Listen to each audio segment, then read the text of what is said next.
ẹ̀yin ọmọ ẹ̀dùn ta ló kú bàbá fún yín táwọn ọ̀fẹ́jọ́ yín sùn òun kọ́ ta ló kú bàbá fún ọ nínú ilé yín àbẹ àgbà ti kú ìwọ rẹ kù ẹ wá gbàgà rẹ kó kọjú sáwọn yòókù ẹ tó kọjú sí wọn yòókù síwájú wọn kó kọjú sí wọn àyùwà yòókù báwọn ẹ rí pé ẹ jókòó kí ẹ tó kù lágbà yín nǹkan yẹn lù wáyé náà ọkàn náà nù. ń bọ̀ lọ́dọ̀ yìí. ẹ̀rì kí wọ́n fẹ́ gbowó fún ìyàwó mo ní wọ́n mọ̀ gbowó fún mi ò ń ṣe wèrè láti mọ́ pawó fún ọmọ mi lójútó. àmọ́ kì í ṣòwò nìkan lọ́kọ wọn fẹ́.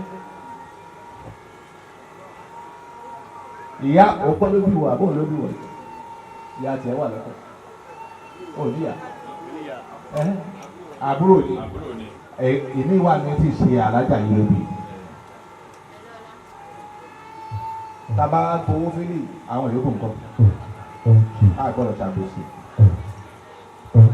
ẹni wàá fẹ́ fún wọn ní nǹkan go inside the room ẹlòmí ó wà bí wàá fi 20 naira 200 naira kalẹ̀ 200 naira ni ó fi kalẹ̀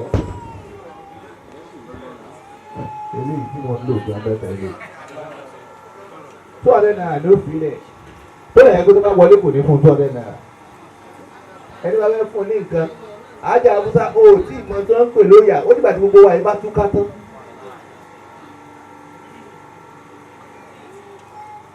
ètò yẹ ká ṣe ni pé kó já sàfúnà ẹ ọ̀kan la ṣe kó já láìláìlá ọ̀kan la ṣe ó yẹ ká fi tọrẹ fún Musiliu dé gbogbo nígbà bá lọ níjọ́ gbogbo tó wà wò ká kéré ó lè wò kò tó tá a bá ti ṣe àdíyẹ táwọn ọ̀sìn làtàn kò ní lọ́dọ̀ òkú o ẹ̀yin àfọ ẹ̀já kan o kò ní lọ́dọ̀ òkú o akànṣe dànù yín ẹ wá jẹ́ àtọ̀ fún kù ní sìn ẹni ẹjá sọ pé Allahumma balligh thawaba ma qara'nahu wa nura ما تلوناه مع الذين أنعمت عليهم من النبيين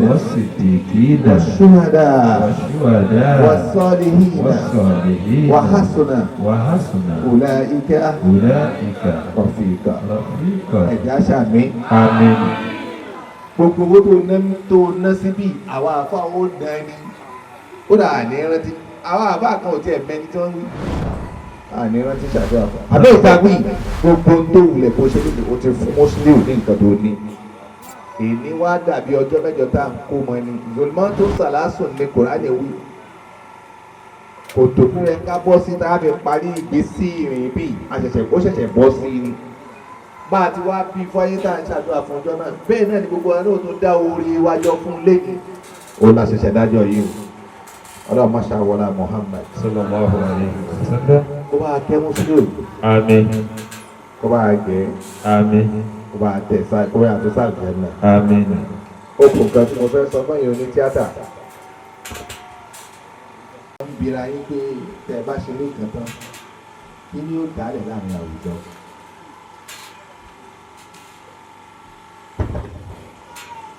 lórí gbogbo tí èèyàn bá ṣe ní gbẹ̀sẹ̀ rẹ̀ yìí ṣe gbogbo tí èèyàn bá ṣe lè làwọn ẹ̀dẹ́ òrì déédéé o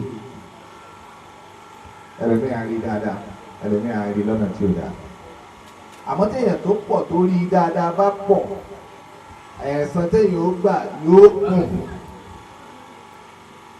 ẹ máa yẹ aftermath tẹ ẹ bá ṣe wò ẹ̀kejì àwọn èèyàn kan tí ń gbé ẹnu gbòde àwọn onítàtà yẹn wọ́n ń kú gan kí ni ń jẹ́ bẹ́ẹ̀ kú gan àsìkò tó ní kálukú kú ní kú. ẹ má gbàgbé pé ọ̀kọ̀ọ̀kan lè dénú iṣẹ́ tẹ̀ ṣe yìí ẹ má sì gbàgbé pé nìkọ̀ọ̀kan ó ti mú kádàrá tiẹ̀ dání pẹ̀lú nǹkan tí ó ṣe é. ẹ má jẹ́ wọ́n ta jẹ̀bẹ̀lẹ́ kísà fún yín ṣàṣírà yín ni ń bu ẹsẹ̀ ara yín ni yóò níjọ́ tí ẹ bá ti fà níyàn tó dáa ṣe tẹ̀ ṣe ìjọ́ tí kú bá dé ó káàbọ̀. They are dying dead. They are just dying one after the other. That's no meaning. Kò ní meaning. ìjọ tó ní kálukú kọ ní òkú bá a bá wá papọ̀ nìkan náà tá a wá ń kú lásìkò tó ní kálukú kọ tí a fẹ́ sọ pé ọlọ́run ò mẹ̀ tó tòlù tó báyìí pàdé àwọn afáàní tí ń ṣẹlẹ̀ wọ́n làwọn afáà ń kú gan àrùkọ́ bá sọ pé àṣàṣì ra wa ni ṣé àṣàṣì lè pààyàn ni ṣàṣàṣì gbéyàn wáyé ni